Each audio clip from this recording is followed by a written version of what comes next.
This is question number 2 of Qz8. Citigroup issued bonds that pay a coupon interest rate of 8.5%. The bonds mature in 6 years. They are selling for $1,151.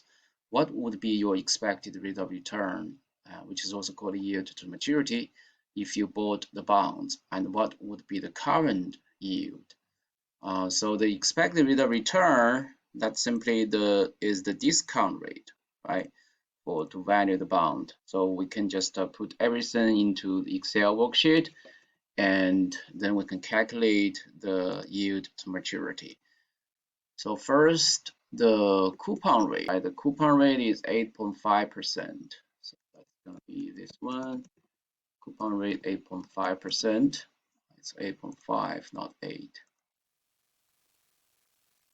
And then if it, as I think as we learned in this chapter, and in general, by default, the par value of the bond is $1,000. So if it doesn't mention that, we should assume the par value is $1,000. And the bonds mature in 6 years. So that's N is 6. Remember, this represents the years. So we can have 1, 2. I think the reason it keeps giving me the percentage is because earlier I worked on a problem and I changed that to be in percentage format. So I can now just use the general format. And the third argument here is the price of the bond. The price, basically, that's the present value, right? Present value of the bond. It's 1151. It's 1151. Okay, as we said, by default, the par value, which is also the future value, should be $1,000. So now the question is asking us what is the yield to maturity. So we can use the function rate to calculate this. The rate is to calculate interest rate, right? The discount rate here, or the yield to maturity, is sort of an interest rate. So if you open this read function, you can see that the first argument here is the number of payments. So this represents the number of annuity payment, or in this case, is the number of coupon payment.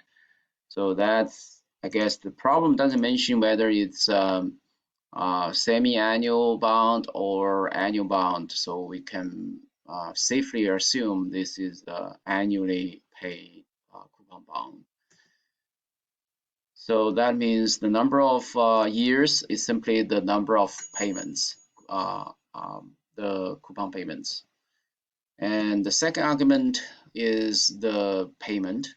So this is the coupon payment.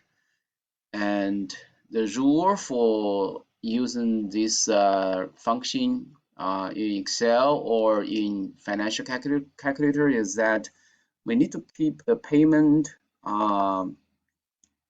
and future value and the present value to be opposite signs. What that means is that if we want to use positive payment and positive future value, then we need to put a negative sign in front of the present value.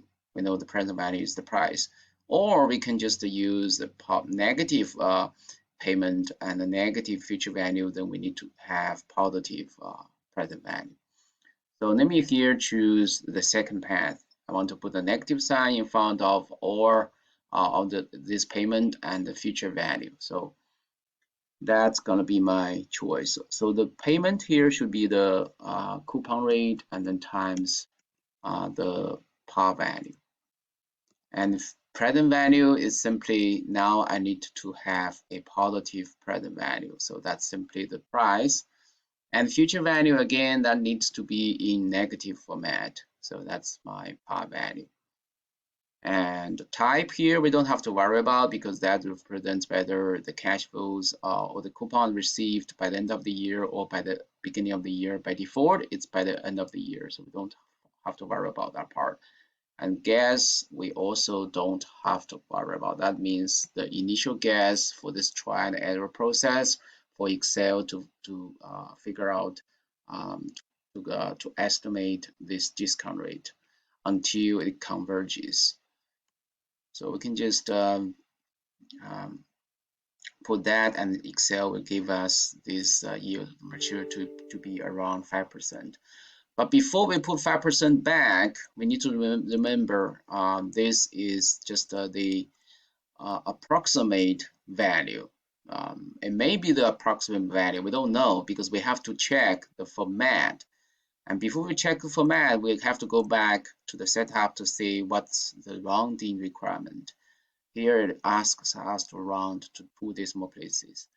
So now I have I need to change this format cells and use the percentage. And now you see the reason why I have exactly 5% is because I kept 0 decimal places. But I need to change that. So I have 2 decimal places according to the requirement. And now you see the difference is very huge, right? Actually, it's the precise YTM should be 5.48%. And the reason we only got 5% earlier is because I kept 0 decimal places.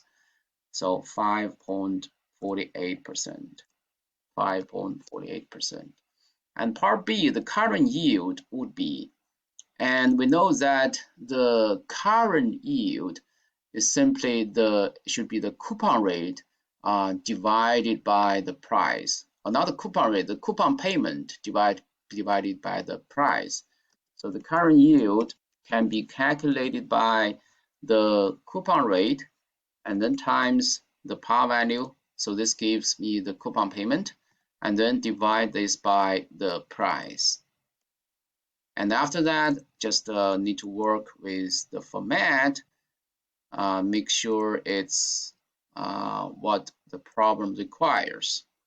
So I guess without going back, they should be consistent, round to 2 decimal places.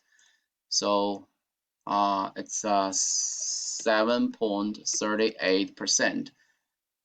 And say, so you can see that this current yield actually in this case is higher than the YTM. The YTM, to some extent, that includes both the return provided by the coupon part and also the return provided by the appreciation or depreciation of the bond price relative to the par value.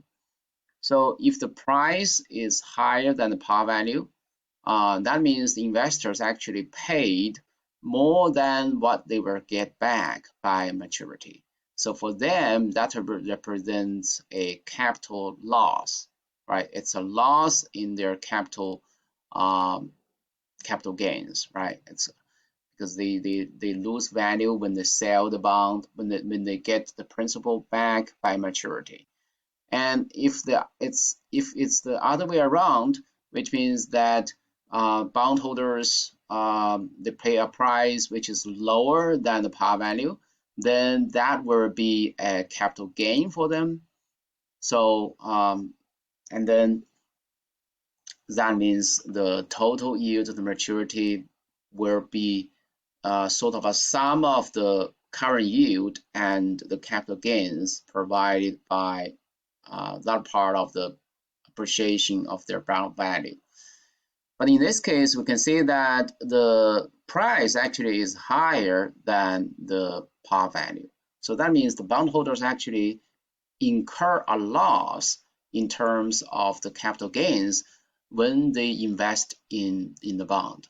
So that's also the reason why you see that the current yield is actually higher than the yield and maturity, because the plus the sum of the current yield and the capital gain, in this case actually is a capital loss, which is the negative number, should be the yield at the maturity. So that's the reason. I just want to briefly talk about this and check my answer. Input is correct.